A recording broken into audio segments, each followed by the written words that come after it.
Hey everybody, welcome to our Getting Started with Event-Driven Ansible talk. My name's Joe Pashota. I'm the Principal Product Manager for Event-Driven Ansible. And I'm Ben Thomason. I'm the architect for Event-Driven Ansible.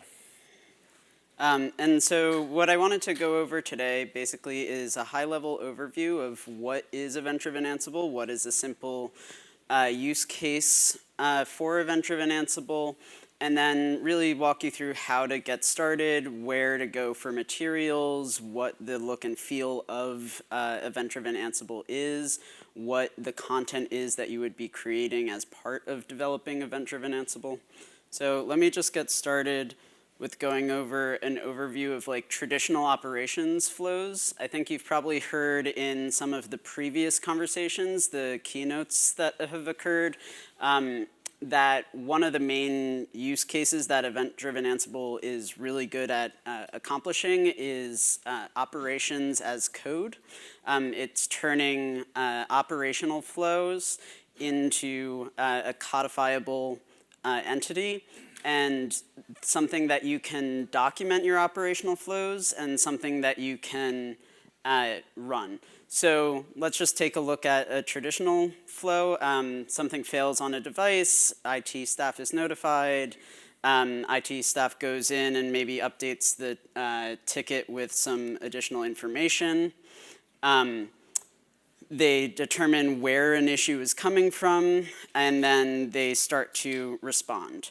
Whether that response is just notifying the next person in the chain, whether that response is actually doing some type of automatic automation task, so like running an Ansible playbook to fix the job. This is a typical chain.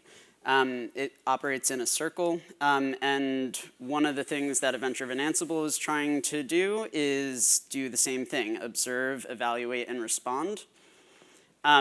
So we're responding to events, deciding what to do with those events, and then automating the response to those events in whatever your operational flow otherwise would be.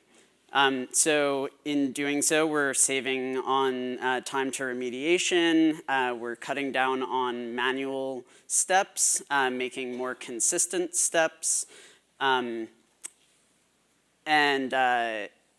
making sure that the remediation is accomplished in a standardized fashion. One of the things that we're also trying to do with Event-Driven Ansible is be able to capture that operational logic on one or many event sources. So when you're trying to decide when to do some type of operational logic, you want to, a system administrator might go into multiple dashboards and determine where the root cause of something is.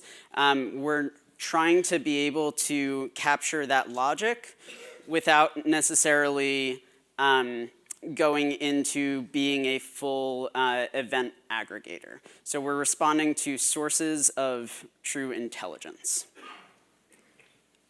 So one note on that is that we're really trying to connect to things that are already providing root cause analysis or some type of actionable insight.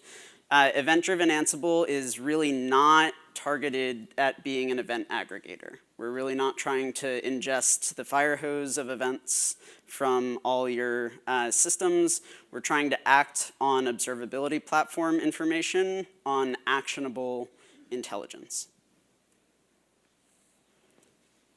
Why this is important is that we're able to be flexible with the approach and with who we actually are partnering with to create these automation operations stories. We're able to do this in a single automated platform with AAP. It's all part of AAP. Event-Driven Ansible is part of your AAP subscription.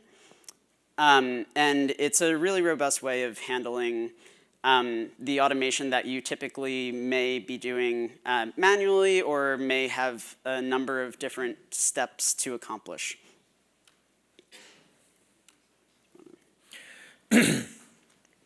Okay, I'll drive. Thanks, Joe. Okay, so Event-Driven Ansible starts with three things: a source of events, the rules that evaluate the events, and then actions that we take. So the sources can be any source of events that you want. We have a feature called an event source plugin that allows us to connect to different sources of events. And you can write custom events and event source plugins, and we also will have some in our validated content. Rules are contained in rule books. Rule books codify the why and the when of your process. So Ansible playbooks capture the how of a process, but then Ansible rulebooks are trying to add on to that the when you would run something and then why you would run something. And then actions, the actions that we can take are running running playbooks or modules or job templates, depending on where you're using event-driven Ansible. And one note on event sources and what Ben was talking about with collections, the main distribution method for event-driven Ansible content is Ansible collections. So a collection has now been expanded to include rulebooks and an extensions directory for event sources and event filter plugins. So when we certify content, that certification of content can also now include event sources, which then get put into the decision environments that you would run. Yes. Okay, so here is an example of an Ansible rulebook. Ansible rulebooks have a YAML syntax that's similar to Ansible playbooks. The difference here is that instead of tasks, we now have sources and rules encoded in YAML. So the sources tell us where the events come from, and the rules tell us how to evaluate those events. The rules have three parts: a name, a condition, and actions. So the condition here is a syntax that's similar to the Ansible win syntax, or Ansible playbook win syntax. You can use the dotted notation to find fields inside of an event, and then compare that to some values. And you can either look for multiple fields in a single event or fields within multiple events.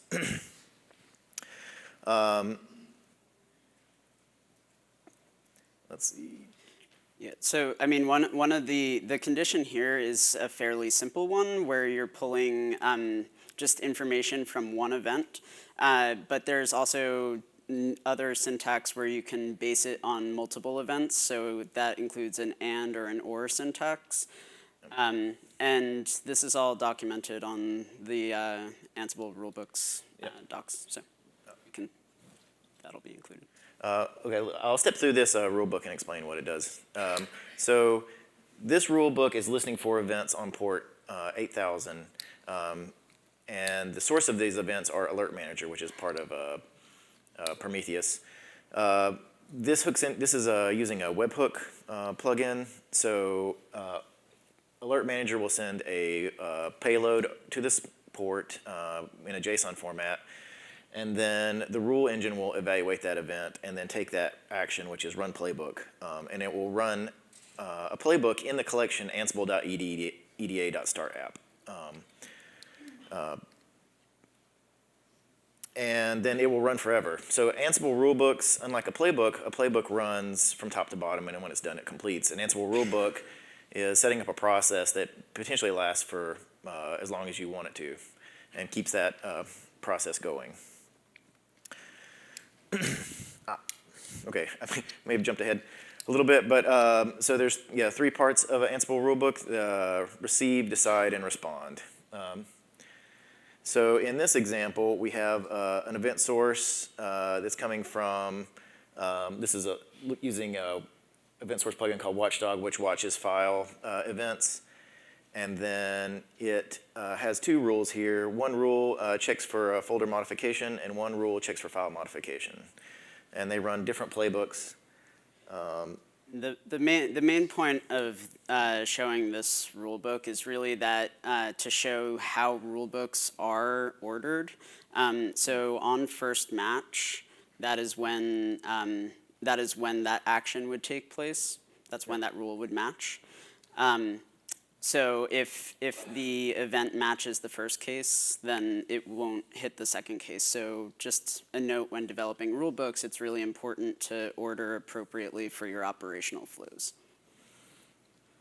Yeah, that's right. Yeah, so there is a priority in rules according to the order of the file, and this is to match the Ansible playbook model, where order in the file kind of represents the order of execution.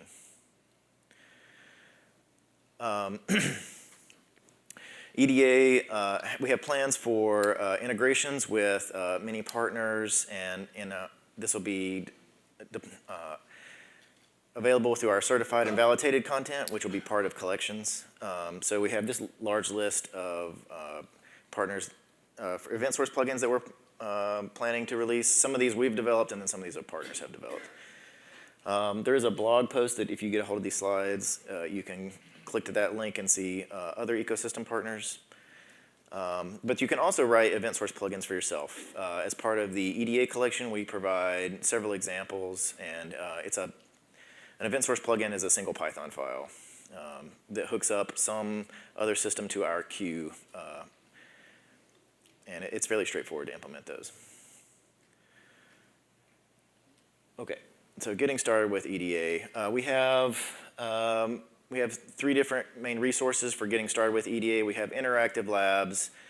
Some of you may have already participated in some of those. We have technical blogs that you can read, and then we have the rulebook docs. So this is already available on Read the Docs, and it should be available on docs.ansible.com soon. Yeah. Okay, and I'll switch to a demo of EDA. Let's see. Okay, I'm going to start with an EDA that is brand new. I just created this one this morning, and there's no content. So this is the landing page.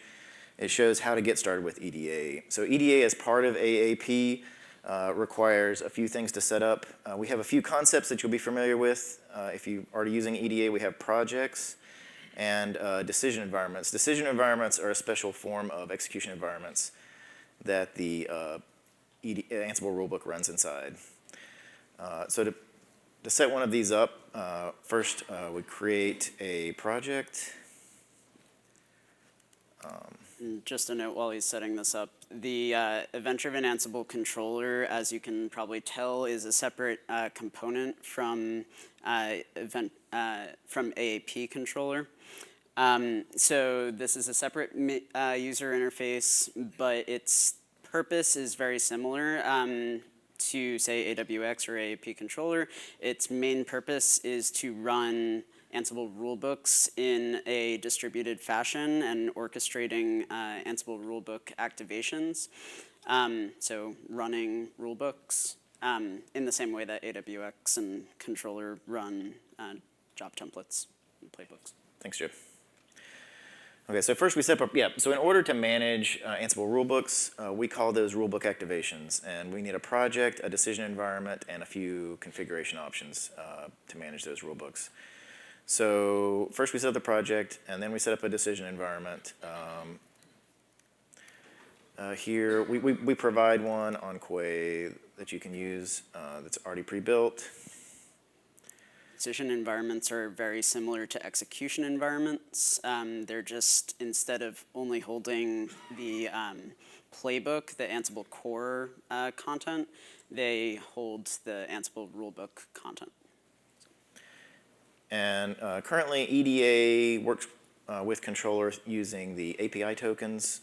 So we need to create a personal access token for this, and then integrate, and then copy that into EDA.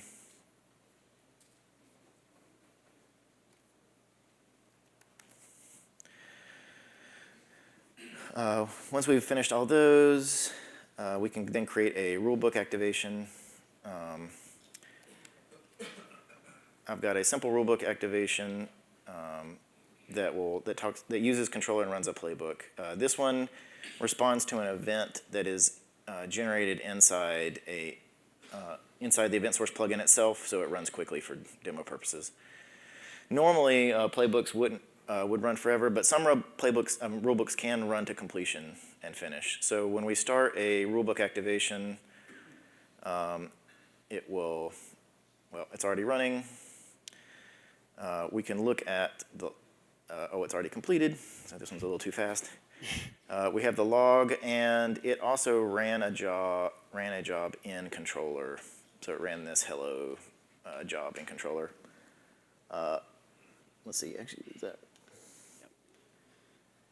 that right? So a note on performance, we're currently able to, I think it's 5,000 events per second, right? Or 10,000? It's around, we can process around 8,000 events per second just looking at the events. Which is why this it actually didn't work. Fast. Okay, so if something fails, so if there's also a rule audit, so we can look at when something doesn't work, or if it does work, we can look at why it didn't work. We can drill down into that action and then see it failed on this, and then what happened. Well, the run job template failed. So let me switch over. Okay, so that didn't work. Let me switch over to an instance that has worked recently. Live demos are always fun. Yes.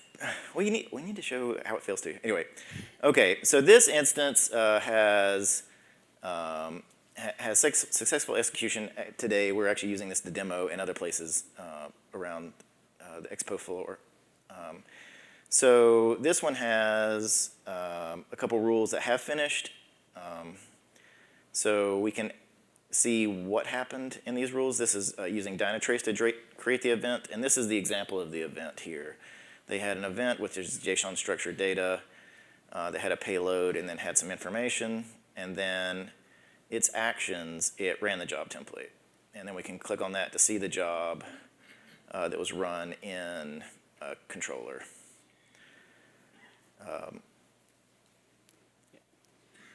Dynatrace provided certain context via that event, so you can also take that context from the event and pass it into the playbook. So when you're running automation, it can also take into account what the context is. It's not just the event causing the thing. Yeah, so in the playbook, we pass the event data as this Ansible eda.event variable. So you have full access to all the information that was in that payload, and then you can make decisions based on that information. So here they have a scenario where they have high CPU for a while, and then they fix it, I think, by restarting server. So that's one real-world scenario that they've been using. Okay. Okay. I will go back into slideshow mode. Cool. So I am going to start a Q&A in a few minutes, but I just wanted to say that if you're looking for how to get started, that QR code will take you to the landing page of Event-Driven Ansible. And consulting, Red Hat Consulting is also available, so speak with your representatives if you're looking for starting a POC. There's also a number of other sessions that we have at Ansible Fest/Summit this year. A number of these have already happened, but there are some on after this breakout session that still haven't happened yet. So if you can, attend those. And again, this slide deck will be available after the event. The QR code still takes you to the main page, and there's a number of resources. So with that, I just wanted to get a Q&A kick-started. So anybody? Yep. You had talked a couple of times about this is a separate thing from AAP. It's not a separate thing from AAP. It's a separate thing from AAP controller. Okay. It's still part of AAP. It's just a different component than AAP controller. So I guess my question there is what does the scaling look like on EDA? Is it, I have my AAP controller nodes and my execution nodes and my automation hub. Do I now need EDA nodes? Do I need EDA execution nodes? Like, how does that infrastructure work? Yeah, so there's currently the architecture is that there's one EDA node. Or I should say EDA controller per AAP environment. And it can be deployed either containerized or VM. The VM is a single node VM for 240. That's going to be expanded to H8 reference architectures later on, but for the moment, that's a single node deployment. And then the Kubernetes OpenShift-based deployment scales the number of pods depending on the number of rulebooks activated. Okay, that was my second question. Yeah. You said these rulebooks kind of last forever. What's that look like on a resource level? Yeah, so I mean, Ben can talk probably more to the resource requirements, but in terms of them lasting forever, they are managed in the Kubernetes environment by Kubernetes. In the VM environment, they're still managed by Podman. So if there's just the one node, how does this play in, say, a service, or not, an automation mesh environment where maybe you have execution nodes distributed, all over the place? Yeah, so I mean, the automation itself is still able to be run through, it's still run through AAP controller and still uses whatever definition for that job template was defined. So if your job template is defined to run across a bunch of mesh nodes, then it will still run the automation across that. That said, it doesn't listen in those mesh nodes. There's no event source listener in those mesh nodes. Earlier, there was a slide where you're monitoring port 8000 for a web server. Question is, was that monitoring process that rulebook, is it running on the EDA controller that you hook to the web server, or is it EDA controller spawning a process on that web server to run a rulebook to monitor the port? Yeah, no, it's running on the EDA controller, not on that web server. So, as you mentioned, that's part of AAP. Does it require initial subscription instead of running those UA? Is it part of AAP subscription set? Yes, it's part of the AAP subscription itself. Yeah, so you get it with AAP.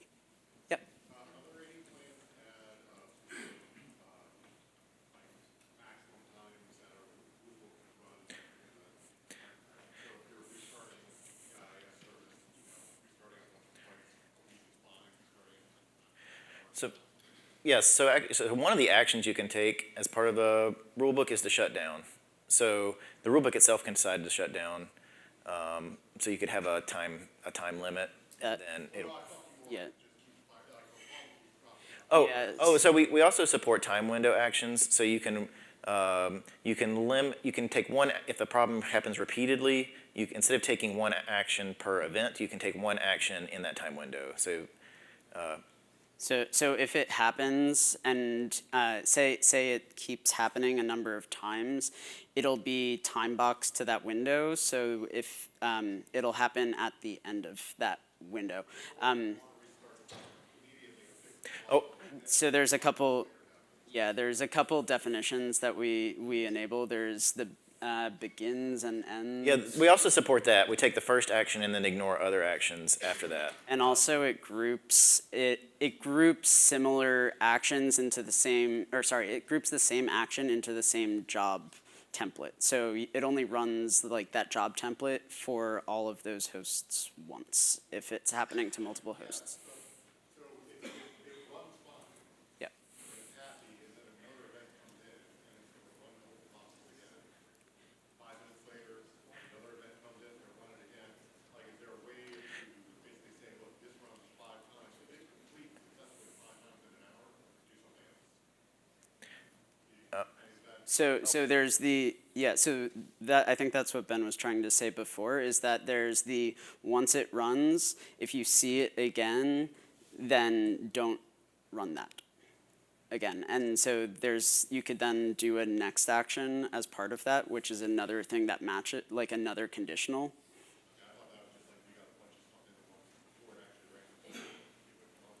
It does, there's 2 types. Yeah, there's a before, we were calling it before, but it's really like at the beginning. If you see something, then wait a period of time before you see it again and run it again. And then there's one where it collects all of those similar events and at the end runs the action. So there's both is available. If that, Neither of those I think solve what I was asking. Okay. okay. I'm not sure if, Yeah, we can get we can get together after this talk if you need to.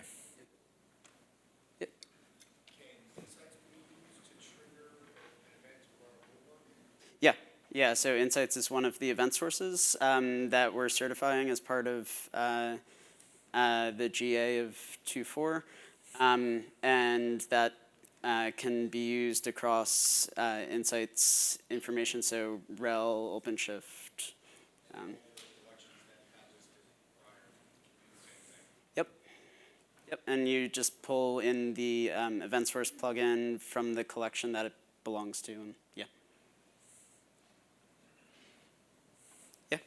What authentication is used for the event listener?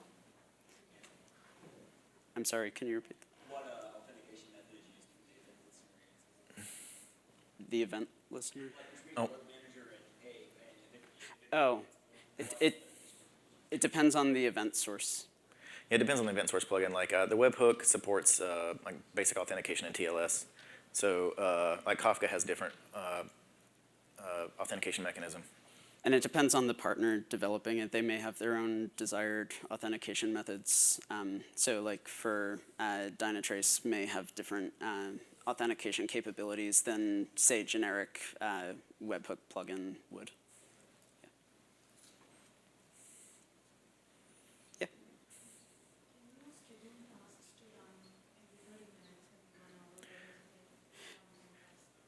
There's not a time window event source at Actually, the moment. I think, yeah, you can do that. So one of the built-in event source plugins just counts up forever, and you can set it to send an event occasionally. So you could use that like a cron if you to run tasks periodically. you can also do that in regular Yeah, that's true too. Yeah. Yeah. So is there a way we can try this EA without the AP? So there's a number of lab in the previous, where was that?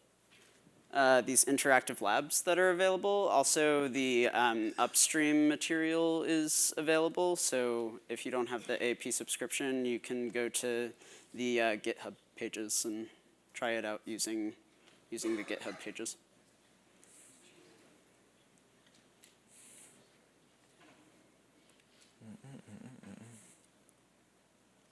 Anybody else?